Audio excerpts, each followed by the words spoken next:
तुलनात्मक राजनीति के महत्व में दूसरा पॉइंट संरचनात्मक प्रक्रियात्मक उपागम है।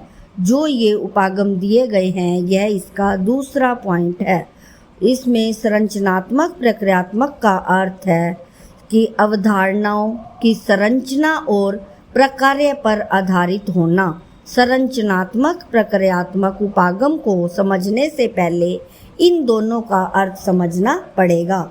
संरचनात्मक का अर्थ है राजनीतिक व्यवस्था में प्रक्रियाओं के निष्पादन की व्यवस्थाओं को संरचना कहा जाता है। और प्रक्रिया क्या होता है? किसी व्यवस्था को बनाए रखने तथा उसको विकसित करने के लिए किया जाने वाला ऐसा प्रतिमान है जो नियमित रूप से चलता है। तो संरचनात्मक प्रक्रियात्मक में संरचनात्मकता है संरचना और प्रक्रियात्मक है विकसित करने के लिए किया जाने वाला प्रतिमान जो नियमित रूप से यानी कि लगातार चलता है। इस उपागम की विशेषताएं कौन कौन सी हैं? फर्स्ट है विश्लेषण की इकाई के रूप में संपूर्ण राजनीतिक व्यवस्था पर बल देना, यानी कि विश्लेषण, किसी भी विषय का विश्लेषण करना, उसे गहराई तक जांचना, उसकी राजनीतिक व्यवस्था पर बल देना। सेकंड पॉइंट है संपूर्ण व्यवस्था को बनाए रखने के लिए विशिष्ट की शर्त का प्रतिपादन करना, यानी कि जो पूरी व्यवस्था है, जो किसी कार्य की संरचना है, उस व्यवस्था को बनाए रखने के लिए विशेष यानी कि जो विशेषता है उस विषय की, उस विशेषता को बनाकर चलना। इसमें संरचनात्मक प्रतिस्थापना की मान्यता भी एक महत्वपूर्ण स्थान रखती है, क्योंकि अगर संरचना, किसी कार्य की संरचना में कार्य करना है, किसी उपागम को बनाना है, तो उसकी अवधारणा को मान्यता देनी पड़ेगी, यानी कि उसे मानना पड़ेगा। आनमंड के अनुसार प्रत्येक व्यवस्था में सांस्कृतिक विविधता पाई जाती है। कैसे कहा है कि किसी कार्य की हम संरचना करते हैं, किसी कार्य को हम करते हैं, तो उसमें विभिन्न तरह की विविधता, अलग अलग विचार होते हैं। नेक्स्ट उपागम है अपना राजनीतिक अर्थव्यवस्था उपागम। थर्ड पॉइंट है ये राजनीतिक अर्थशास्त्र या राजनीतिक अर्थव्यवस्था उस विषय का नाम है जिसे अर्थशास्त्र के रूप में मान्यता मिली।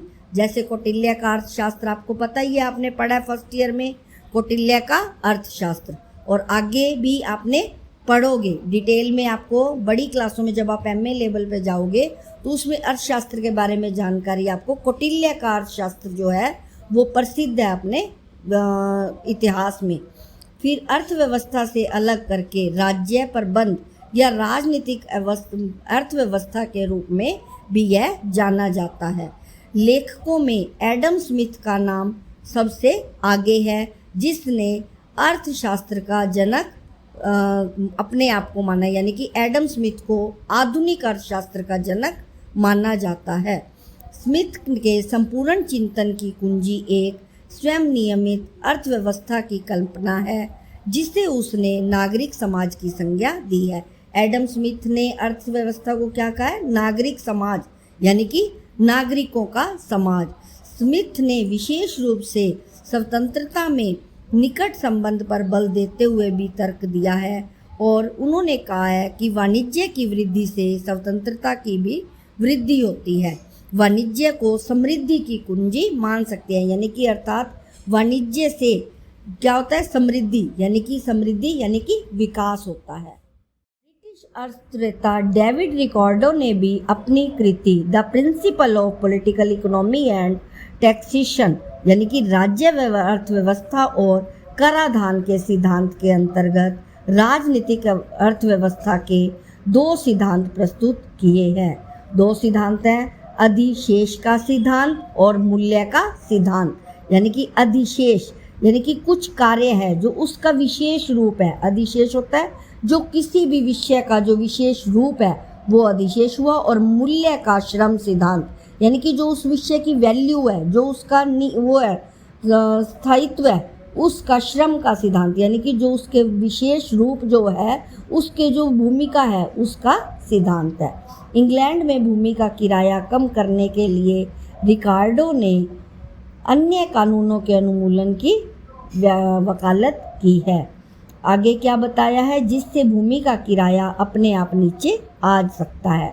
तुलनात्मक राजनीति विश्लेषण के लिए चिरसम्मत राजनीतिक अर्थव्यवस्था उपागम का संदेह यह है कि हमें यह तुलना करते समय यह देखना चाहिए कि प्रस्तुत प्रणाली किस हद तक अर्थव्यवस्था के अनुरूप है।